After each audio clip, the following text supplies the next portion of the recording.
Host और दोस्त कल्पिता और आप देख रहे हैं ज्ञान और विज्ञान से भरा हमारा कार्यक्रम गर्भ संस्कार। दोस्तों, जिस तरह से प्रेगनेंसी के दौरान हमारा खाना जरूरी होता है, उस तरह से पानी भी महत्वपूर्ण होता है। तो आखिर प्रेगनेंसी के दौरान हम किस तरह से, कब और कितना पानी पिए, इस बारे में हमें जानकारी देने के लिए हमारे साथ मौजूद है गर्भ संस्कार की विशेषज्ञ डॉक्टर सोनल जैन जायसवाल। डॉक्टर सोनल जैन जायसवाल, आप स्पिरिचुअल एंड वेलनेस कोच के रूप में काम कर रही हैं। आप स्पिरिचुअल इंटेलिजेंस, पंचकोशाज, चक्रास, कर्मास, माइंड पावर, कुंडलिनी जागरण, मृत्यु के बाद का जीवन सहित विभिन्न विषयों पर बातचीत, लेखन, ब्लॉग, परामर्श और ध्यान सत्र के माध्यम से लाखों लोगों के जीवन को छू रही हैं। गर्भाधान, गर्भ संस्कार, दिव्य मां, गर्भधारण, गर्भावस्था और डिलीवरी के बाद देखभाल के लिए सैकड़ों भावी माताओं और नई माताओं को परामर्श देती है। आपके लेख विदेश के प्रतिष्ठित अखबारों और पत्रिकाओं में प्रकाशित होते हैं। बच्चों के संपूर्ण विकास के लिए डॉक्टर सोनल ने इंटेलिजेंस मॉडल बनाया है, जो ड्रीम बेबी की अभिव्यक्ति के लिए एक संरचित चरण दर चरण दृष्टिकोण है। सोनल जी, आपका बहुत बहुत स्वागत है गर्भ संस्कार में। धन्यवाद मैम। आज हम बात करेंगे वाटर इन प्रेगनेंसी के बारे में। उसके पहले दोस्तों, अगर आपके मन में कुछ सवाल है तो आप भी हमसे जुड़ सकते हैं, सोनल जी से संपर्क कर सकते हैं।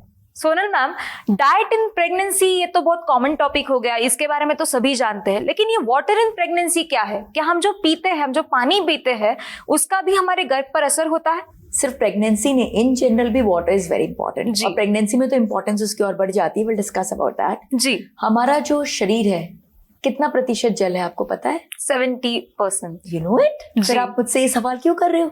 60 to 70% हमारा body is made of water. जी। सो जस्ट इम्पोर्टेंट समझिए कि वाटर की इम्पोर्टेंस कितनी ज्यादा है हमारी बॉडी में। बिल्कुल, it is very very important.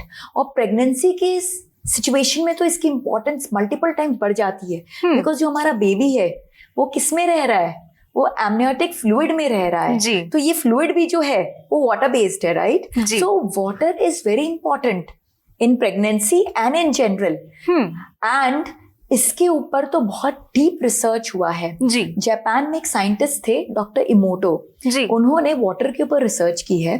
उन्होंने ये पाया कि जब उन्होंने वाटर को, जल को, जब बहुत अच्छे शुद्ध लेकिन नदी से और इस तरह के लेकिन अच्छे वातावरण से जब उन्होंने उस वाटर को कलेक्ट किया और उसको माइक्रोस्कोप से उन्होंने जब पैटर्न्स देखे, तो उन्होंने पाया कि बहुत beautiful crystalline structure, very very beautiful, वो वैसा पैटर्न क्रिएट होता है जी। और वही पानी जब उन्होंने नाले से, कीचड़ से, मतलब कुछ ऐसी जगह जो उतना शुद्ध नहीं है जी, ऐसा अशुद्ध जल जब उन्होंने लिया और उसका जब फॉर्मेशन देखा, तो उसका फॉर्मेशन बहुत ही डर्टी और बहुत खराब था। सिमिलरली उन्होंने जब वाटर को लिया और वाटर को कहा कि water, I love you, water, you, I am grateful towards you, you hold a very important place in my life, इस तरह के वर्ड्स ऑफ ग्रैटिट्यूड बोले या फिर कुछ मंत्र चैंटिंग की उस जल को, तो वो जल ने वापस से ब्यूटिफुल क्रिस्टलाइन स्ट्रक्चर का फॉर्मेशन लिया जी। On the other hand again जब वो उस वाटर का तिरस्कार किए, क्रिटिसाइज किए कि भाई तुम अच्छे नहीं हो, तुम बेकार हो, तुम्हारा कोई औचित्य ही नहीं है, तुम्हारा कोई पर्पस ही नहीं है, जब इस तरह का लेकिन बैड वर्ड्स, इल वर्ड्स, इल ट्रीटमेंट वाटर को दिया, तो वाटर ने अगेन वो बैड फॉर्मेशन क्रिएट किए जी। सो वाटर क्या है, वो क्यों ऐसा क्रिएशन कर रहा है? Because water has memory. Water में मेमोरी है, वो हमारे शब्दों को स्टोर कर पा रहा है, वो अपनी मेमोरी सेल्स में हमारी बातों को स्टोर करके उस तरह के स्ट्रक्चर को फॉर्म कर पा रहा है। इसीलिए कहा जाता है कि प्रेगनेंसी के टाइम पे किसी भी वुमेन को अपने थॉट्स खराब नहीं रखने चाहिए, क्योंकि जैसे थॉट्स खराब होंगे क्या होगा? जो बेबी जहां पर है वो क्या है? एमनियोटिक फ्लूइड, जी। That is water based. तो अगर वो थॉट्स खराब होंगे तो वो जो पूरा एनवायरनमेंट है बच्चे का वो दूषित हो जाएगा जी। वो खराब हो जाएगा, वो उसकी ग्रोथ को डिस्टर्ब करेगा। और वहीं अगर वो मदर हैप्पी थॉट्स रखती है, मंत्रा चैंटिंग करती है, ग्रैटिट्यूड की भावना रखती है, तो क्या होता है? वो जो वाटर है, एमनियोटिक फ्लूइड जो है जिसमें वो बच्चा रह रहा है, वो वाटर एक ब्यूटिफुल क्रिस्टलाइन स्ट्रक्चर फॉर्म करता है जो उसकी ग्रोथ में सपोर्ट करता है, हेल्प करता है। So it is very important कि वाटर पर एक विशेष ध्यान दिया जाए प्रेगनेंसी में। एंड वाटर के साथ थॉट्स कनेक्टेड है, तो हमारे थॉट्स भी जो है वो शुद्ध, हितकारी और परोपकारी होने चाहिए। जी मैम, जैसे कि हम जानते हैं कि हमारी नॉर्मल लाइफ में भी पानी पीना बहुत ही जरूरी होता है, तो स्पेशली प्रेगनेंसी के दौरान एक औरत को किस तरह से पानी पीना चाहिए, उसका क्या कोई स्पेशल तरीका है? Not just pregnancy, in general भी मैं सजेस्ट करूंगी जी कि जो जल आपके नल में आ रहा है वो कैसी जर्नी लेके आ रहा है, आपको थोड़ा भी अंदाजा है? नहीं। वो जहां से शुरू हुआ और जहां तक पहुंचा, उसने कितने कष्टों का सामना किया, कितने बेंड्स, कितने पाइप्स, कितने ऑब्स्ट्रक्शंस, कहीं कहीं तो कीचड़ नाले से भी होता हुआ आया। इतनी टफ जर्नी कवर करने के बाद वो आपके नल तक पहुंचा है। जी। तो आप सोचिए उसका मॉलिक्यूलर पैटर्न कैसा होगा। अकॉर्डिंग टू डॉक्टर इमोटो जी, वो पैटर्न बहुत ही खराब होना चाहिए, because that water is under lot of stress. जी। तो अब हमें क्या करना चाहिए? हमें इस पानी को ऐसे पी लेना चाहिए? बिल्कुल भी नहीं, क्योंकि ये जो जल है ना, ये जल अभी विष के समान है। It is like poison. जी। It is not good for us, because वो हमारे अंदर जब जाएगा तो वो पॉजिटिव एनवायरनमेंट को नहीं क्रिएट करेगा और नेगेटिविटी लेके आएगा। तो हमें एक 4 स्टेप प्रोसेस को फॉलो करना चाहिए। जी। फर्स्ट स्टेप इज फिल्टरिंग, पानी को छानना चाहिए, बिकॉज वो जो जल आ रहा है हमारे नल के अंदर वो नेचुरली बहुत सारे और भी गंदगी को लेके आ रहा है, तो उसका फिल्टर करना बहुत ज़रूरी है। और आजकल क्या है, ये सिस्टम्स बहुत इजी हो गए, बिकॉज हमारे सबके घर में वाटर प्यूरिफायर, आरओ और ये सारी चीज़ें लगी हुई हैं, which takes care of all these things. But still it is important, like जो जैन समुदाय है वो इस पर बहुत ज़्यादा फोकस करता है। जितने भी जैन हैं, आप उनके घर में जाओगे तो आप पाओगे कि उनके नल के ऊपर एक है ना छलनी लगी रहती है जी। तो बाय डिफॉल्ट वो छना हुआ पानी पीते हैं। वो उनके धर्म के एक सिद्धांत में ही आता है कि पानी छना हुआ होना चाहिए। तो फर्स्ट स्टेप इज पानी को छानना चाहिए, दैट इज फिल्टर्ड वाटर। जी।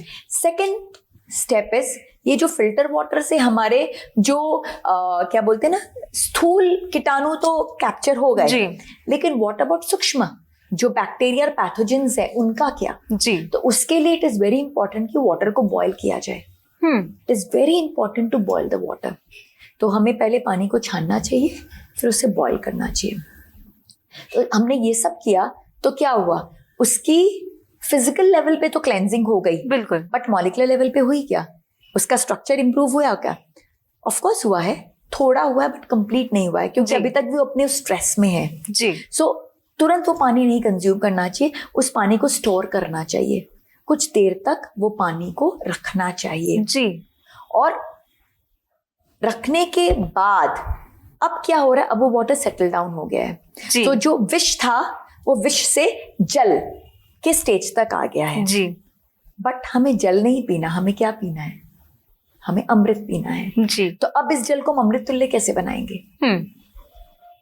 हम बनाएंगे उसको प्यार भरी बातें बोलकर। डॉक्टर इमोटो ने क्या कहा जी। कि जब आप वाटर को ग्रैटिट्यूड देते हो, उसे लव करते हो, उसे मंत्र सुनाते हो, अच्छी अच्छी बातें बोलते हो, तो क्या होता है, वो ब्यूटीफुल स्ट्रक्चर लेता है। तो ब्यूटीफुल स्ट्रक्चर क्या है? वही तो अमृत है। जी। विष और अमृत में डिफरेंस क्या है? विष डर्टी होता है, अमृत ब्यूटीफुल होता है। हेल और हेवन में क्या है? हेल डर्टी है, हेवन अच्छा है। जी। तो यही तो अंतर, और अंतर क्या? अंतर मॉलिक्यूलर लेवल पे है, एक अच्छा नहीं है और एक अच्छा है।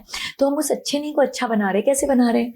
Bye doing all these things. So ये 4 स्टेप प्रोसेस फॉलो करने से क्या होगा, हमारा जो जल था, जो नल में जो आ रहा था जल, वो विष से अमृत बन जाएगा। कैसे? तो उसके जो स्थूल जो गंदगी है वो निकल गई, देन बॉयल, उससे सूक्ष्म जो कीटाणु है, बैक्टीरिया, पैथोजेंस, वो सब निकल गए। फिर उसको सेटल करना है, उसे रखना है कहीं पे, लेकिन कुछ समय तक, तुरंत कंज्यूम नहीं करना है, ताकि उसकी जो स्ट्रेस है वो स्ट्रेस सेटल डाउन हो जाए। अब तक वो पहुंचे जल के स्टेज में, अब अमृत बनाएंगे उससे, loving words of gratitude and mantra chanting करके। So this is the right way of drinking water. जी बिल्कुल मैम, जैसे कि आपने कहा कि हमें पानी सेटल करके पीना चाहिए, तो मैंने बहुत बार ऐसे भी सुना है कि पानी को चार्ज करके भी पीते हैं। उसमें भी एक टेक्निक है, वो है सनचार्ज्ड वाटर, तो वो क्या होती है? yes. दोनों ऑलमोस्ट सेम ही बातें हैं जी। जब बोल रहे ना कि थोड़ी देर रखो जी, तो अब रखो कैसे, the right way of keeping water. तो उसमें 2-3 तरीके हैं जी। एक तो जो आपने कहा सनचार्ज वाटर, कि इस धरती का सबसे पावरफुल सोर्स ऑफ एनर्जी जो है वो है सूर्य देवता। ये पूरा ब्रह्मांड उन्हीं की एनर्जी से चल रहा है। He is the prime source of energy. तो जो प्राइम सोर्स ऑफ एनर्जी, उसी से एनर्जी लिया जाए जी। दाया बाया क्यों करें भाई हम? तो सीधा जल को रख देना चाहिए सन के नीचे, ताकि उनकी जो एनर्जी वो कैप्चर हो सके जी। लेकिन बहुत इंपॉर्टेंट पॉइंट ये है कि जो सन के जो रेज हैं वो अर्ली मॉर्निंग टाइम में बहुत अच्छे होते बिल्कुल। हैं, बट टुवर्ड्स आफ्टरनून वो जो रेज हैं, because of the ozone layer depletion and many other factors, वो हमारे लिए बहुत हार्मफुल है। सो अगर आपको सनचार्ज करना है तो you have to keep it in the early morning hours only. जी। जब बहुत ज्यादा स्ट्रॉन्ग सन नहीं है तो समर्स में उसकी टाइम और जल्दी हो जाएगी, क्योंकि 8 बजे 9 बजे तक सन बहुत स्ट्रॉन्ग हो जाता है। विंटर्स में मे बी आप 10 बजे तक रख सकते हो, and depending on the location also it differs. So इसलिए मैं टाइमिंग तो नहीं बोल पाऊंगी, because location specific and season specific timing होगी, बट आपको अपना प्रूडेंस और इंटेलिजेंस लगाना है कि कब सन हार्श हो रहा है। जब सन बिल्कुल माइल्ड होता है वो एनर्जी बिल्कुल परफेक्ट है हमारी लिए। प्लस सन की एनर्जी बहुत पावरफुल है, तो इसलिए उससे लिमिट में ही हम कंज्यूम कर सकते हैं। हमारी कैपेसिटी उतनी नहीं है उनकी उतनी एनर्जी को कंज्यूम करने की। सो 2 से 3 घंटे से ज्यादा हमें सनचार्ज नहीं करना चाहिए। सो this is the right way of charging. तो इसलिए जब हम वो उस जल को नल से ले रहे हैं, फिल्टर कर रहे हैं, फिर उसके बाद में हम बॉईल कर रहे हैं, तो बेस्ट इज ऐसे सन के नीचे में रख दिया जाए। तो क्या होगा, रखना भी हो गया और साथ में डबल बेनिफिट, एक साथ 2 फायदे। जी राइट। तो मैम, जैसे सन से हम वाटर को चार्ज कर सकते हैं, क्या ऐसे और भी कोई तरीके हैं जिनसे हम वाटर को चार्ज कर सकते हैं? वंडरफुल।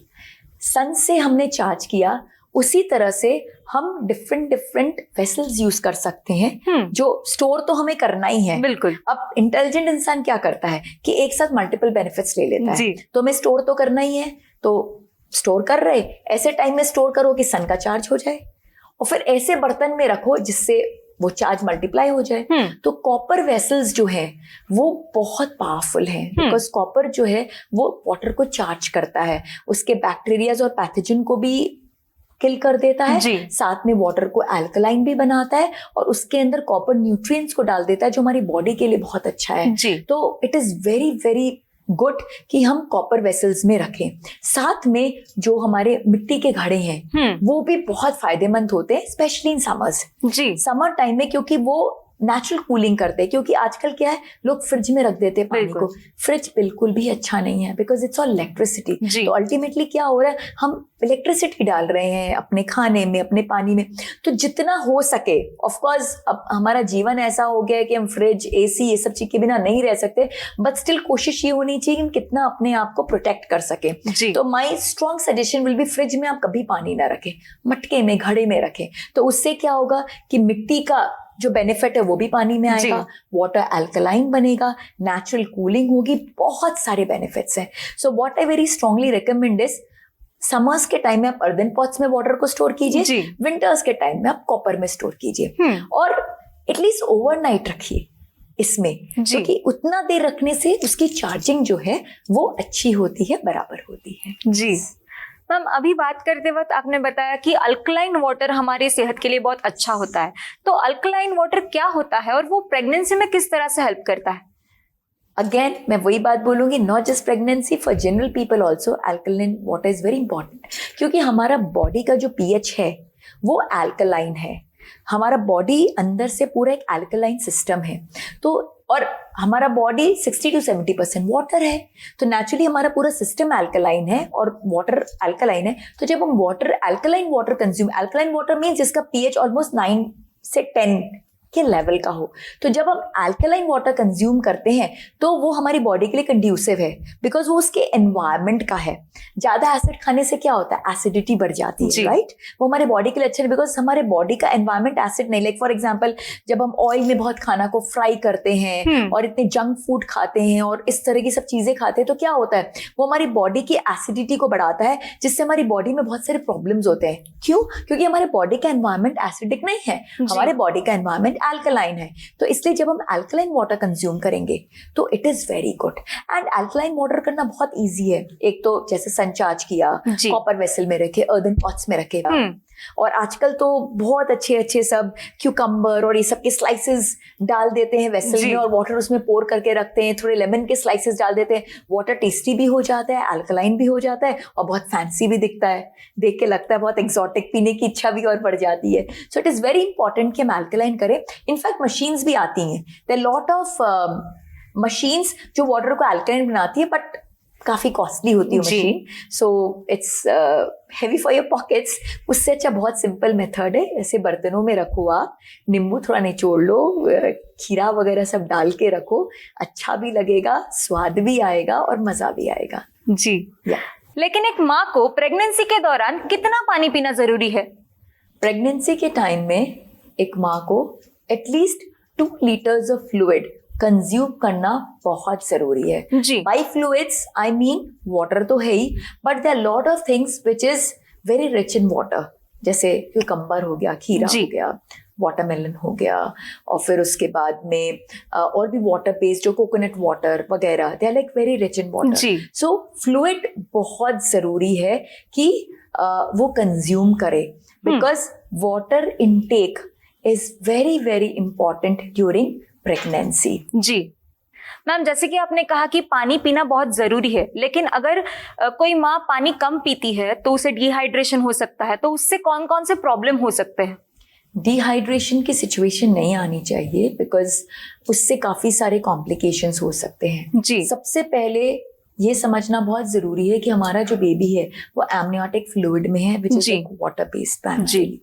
सो अगर वाटर कंटेंट कम हो जाएगा तो फ्लूइड के लेवल्स पे थोड़ा इम्पैक्ट आ सकता है, which can create problem, because वो जो बेबी है वो सारे न्यूट्रिशन को वाटर के थ्रू ही ले रहा है और एब्सॉर्ब कर रहा है। तो अगर वाटर बराबर नहीं हुआ तो उसका न्यूट्रिशन जो है वो कम हो जाएगा, उससे उसकी वेट गेन, ग्रोथ, ये सब पे प्रॉब्लम्स आ सकती है। इनफैक्ट अगर सिचुएशन बहुत सीवियर हो गई, कई बार it's not just about intake of water, मतलब कई बार क्या होता है कि वाटर बैग जो होता है वो पंक्चर हो जाता है, लीकेज हो जाती है, तो उससे एमनियोटिक फ्लूइड का लेवल्स कम होने लग जाता है। तो अगर एमनियोटिक फ्लूइड का लेवल काफी कम हो जाता है तो बेबी जो है, बिकॉज वो उस एनवायरनमेंट में रहता है, वाटर बेस्ड एनवायरनमेंट में रहता है, अगर वो फ्लूइड बहुत कम हो गई तो that will create a situation of pre term delivery और प्री मेच्योर डिलीवरी। सो डिलीवरी भी करनी पड़ सकती है और ऐसे बहुत केसेस होते हैं। So it is very important कि वाटर जो है वो बराबर से पिया जाए, वो एनवायरनमेंट को मेंटेन किया जाए, सो दैट न्यूट्रिशन प्रॉपरली मिले, वो एनवायरनमेंट पूरा बराबर हो। और water as such is also very important for hydration.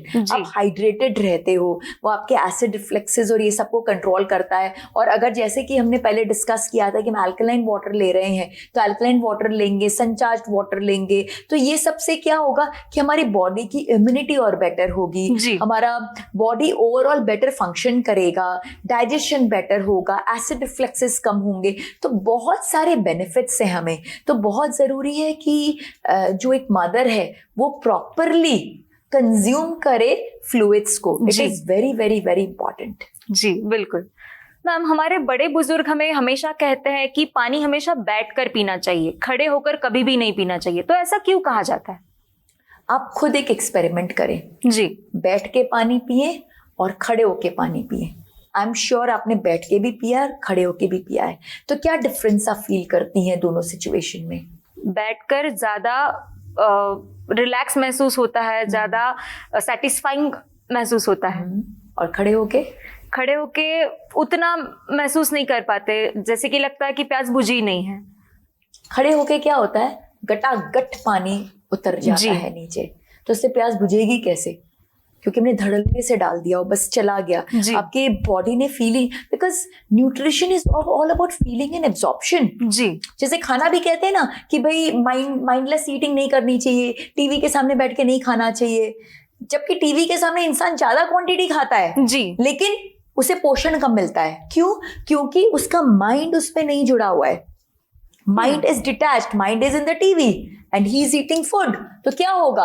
तो वो जो माइंड जब नहीं लगेगा तो वो चीज की एनर्जी नहीं मिलेगी। Similarly in the case of water, जब हम खड़े खड़े पानी पी रहे हैं तो गटागट हम पी रहे हैं, वो पानी तुरंत हमारे ट्रैक से नीचे चला जा रहा है, वो वाटर प्रॉपरली बॉडी को फील ही नहीं हो पा रहा है, एब्जॉर्ब ही नहीं हो पा रहा है, वो प्रॉपरली नहीं सेटल हो पा रहा है and that creates lot of problems. Acid reflux हो जाता है, इनडाइजेशन, बहुत सारी प्रॉब्लम्स और कॉम्प्लिकेशन क्रिएट हो सकते हैं जब हम खड़े खड़े पानी पीते हैं। जी, वही जब हम बैठ के पीते हैं, जैसा कि आपने कहा कि जब आप बैठ के पीती हैं तो आपको बहुत रिलैक्स महसूस होता है। क्यों?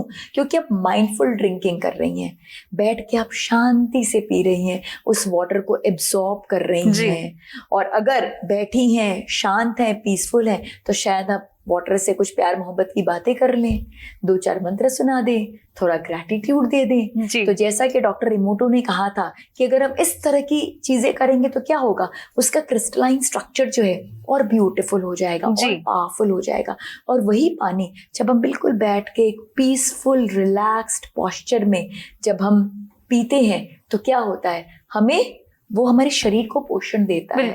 It works upon us. जी, सेम चीज है, जब हम उसको इम्पोर्टेंस देते हैं तो वो हमारे लिए काम करता है, और जब हम उसको बस करने के लिए करते हैं तो वो काम नहीं करता। तो that is the whole thing. इसलिए आराम से बैठ के रिलैक्स्ड वे में थोड़ा अच्छा एक लविंग लुक दे के, एक लविंग फीलिंग क्रिएट करके वाटर को ग्रहण करना चाहिए, क्योंकि वाटर सिर्फ वाटर नहीं है, ये हमारे लिए अमृत है। तो अमृत तभी अमृत होगा जब हम उसे अमृत बनाएंगे। तो विश से उसको अमृत की जर्नी में लेके जाएं और फिर उसे ग्रहण करें। जी मैम, जिस तरह से आपने बताया, अगर उस तरह से एक माँ पानी कंज्यूम करे, उस तरह से सेटल होकर पानी पिए और अच्छी तरह से अच्छी बातें बोलकर पानी पिए, तो उसके बच्चे पर किस तरह से अच्छा असर होता है? वाटर जो है एक बहुत इम्पॉर्टेंट एस्पेक्ट है बच्चे के लिए, क्योंकि बच्चा उसी में रह रहा है, एमनियोटिक फ्लूइड में बच्चा रहता है। तो जब वो वाटर की मात्रा एडिक्वेट होती है तो बच्चे की ग्रोथ बहुत अच्छी होती है, क्योंकि वो फ्लूइड से, एक तो वो फ्लूइड उसको एक प्रोटेक्शन और कुशनिंग प्रोवाइड करता है, बिल्कुल, बिकॉज वो उसी एनवायरनमेंट में है, बच्चा उसके अंदर है। तो अगर आप सोचो कि आप पानी में हो और पानी बहुत कम है तो क्या होगा कि आप प्रॉपरली उसमें नहीं रह पाओगे, राइट? तो जब बच्चे के लिए जितना वाटर चाहिए उतना प्रॉपर रहता है तो उसको प्रॉपर कुशनिंग मिलती है, उसको प्रॉपर सपोर्ट मिलता है, तो उससे उसका जो लंग्स डेवलपमेंट और जो डिफरेंट बॉडी का डेवलपमेंट, ब्रेन डेवलपमेंट, वो मच बेटर होता है जी। और plus on the other hand जब वो फ्लूइड में बराबर रहता है तो फ्लूइड से उसको न्यूट्रिशन मिलता है, बिकॉज वो फ्लूइड से ही न्यूट्रिशन ले रहा है, तो उसको फ्लूइड से न्यूट्रिशन प्रॉपर मिलती है, तो उसका ग्रोथ भी अच्छा होता है। इनफैक्ट अगर लेवल्स कम हो गए तो that might lead to some birth defect also, because उसे प्रॉपर न्यूट्रिएंट्स, विटामिन नहीं मिल रहे हैं और उसे प्रॉपर कुशनिंग नहीं मिल रही है, तो उससे कुछ बर्थ डिफेक्ट्स भी हो सकते हैं। और अगर लेवल बहुत ही कम हो गया तो it leads to preterm delivery, premature delivery, because अगर वाटर बराबर नहीं है तो उसे न्यूट्रिशन नहीं मिलेगा, वो प्रॉपरली उसमें सस्टेन नहीं कर पाएगा और any adverse things can happen. तो डॉक्टर इमीडिएटली सी सेक्शन करके बेबी को प्रोटेक्ट करने की कोशिश करते हैं अगर लेवल्स बहुत कम हो जाते हैं। So water is very very important. वो जो पूरा एनवायरनमेंट है, और ये सिर्फ वाटर कंजम्पशन पे नहीं है, बहुत सारे और भी फैक्टर्स हैं, बट देन बहुत सारे फैक्टर्स में भी हमारे कंट्रोल में ना हो, तो जो हमारे कंट्रोल में एटलीस्ट हम उस पर तो फोकस करें। बिल्कुल। तो हमारे कंट्रोल में क्या, बराबर से पानी पीना और हाइड्रेटेड रहना, तो एटलीस्ट हमें उसका तो ख्याल रखना चाहिए। प्लस जैसा कि मैंने आपको बताया था डॉक्टर इमोटो के एक्सपेरिमेंट से कि जो थॉट्स है उसका भी बहुत इंपॉर्टेंट असर है, इसलिए बहुत इंपॉर्टेंट है कि जो मदर है वो अच्छी सोच रखे, अच्छी बातें सोचे, एक ग्रैटिट्यूड की फीलिंग रखे, मंत्र चैंटिंग करें, एक लविंग एटमॉस्फेयर अपने बॉडी के अंदर बना के रखे, बिकॉज जब वो ऐसा करेगी तो क्या होगा, बच्चा जिस एनवायरनमेंट में रह रहा है वो एक बहुत ब्यूटीफुल क्रिस्टलाइन स्ट्रक्चर का फॉर्मेशन लेगा, और वो क्रिस्टलाइन स्ट्रक्चर कि जो एनर्जी है वो एनर्जी बहुत हाई होगी, और बच्चा जब इस हाई एनर्जी एनवायरनमेंट में प्रोटेक्टेड रहेगा तो आप सोचिए उसकी ग्रोथ कैसी होगी जी। उसकी ग्रोथ बहुत ही अमेजिंग होगी। इसलिए ये तो इम्पोर्टेंट है कि हम पानी ज़्यादा पिएं, बट उसके साथ ये भी बहुत इम्पोर्टेंट है कि हम सही तरीके से पिएं, जी। सही मात्रा में पिएं, और साथ ही साथ अपनी सोच को भी अच्छा रखें। बिल्कुल, क्योंकि ये सब जब हम करेंगे तो ये हमारे बेबी के लॉन्ग टर्म ग्रोथ के लिए बहुत ही फायदेमंद साबित होगा। जी। Thank you so much ma'am, आपने बहुत ही अच्छी तरीके से हमें समझाया कि प्रेगनेंसी के दौरान पानी कितना महत्वपूर्ण है। आप यहाँ पर आई, आपने इतनी अच्छी जानकारी दी, इसके लिए आपका बहुत बहुत शुक्रिया। धन्यवाद। दोस्तों, अगर आप भी गर्भ संस्कार के बारे में जानना चाहते हैं तो आप भी हमसे जुड़ सकते हैं। अब अपनी होस्ट और दोस्त कल्पिता को इजाजत दीजिए, फिर मुलाकात होगी गर्भ संस्कार के अगले एपिसोड में। तब तक अपना ख्याल रखिए।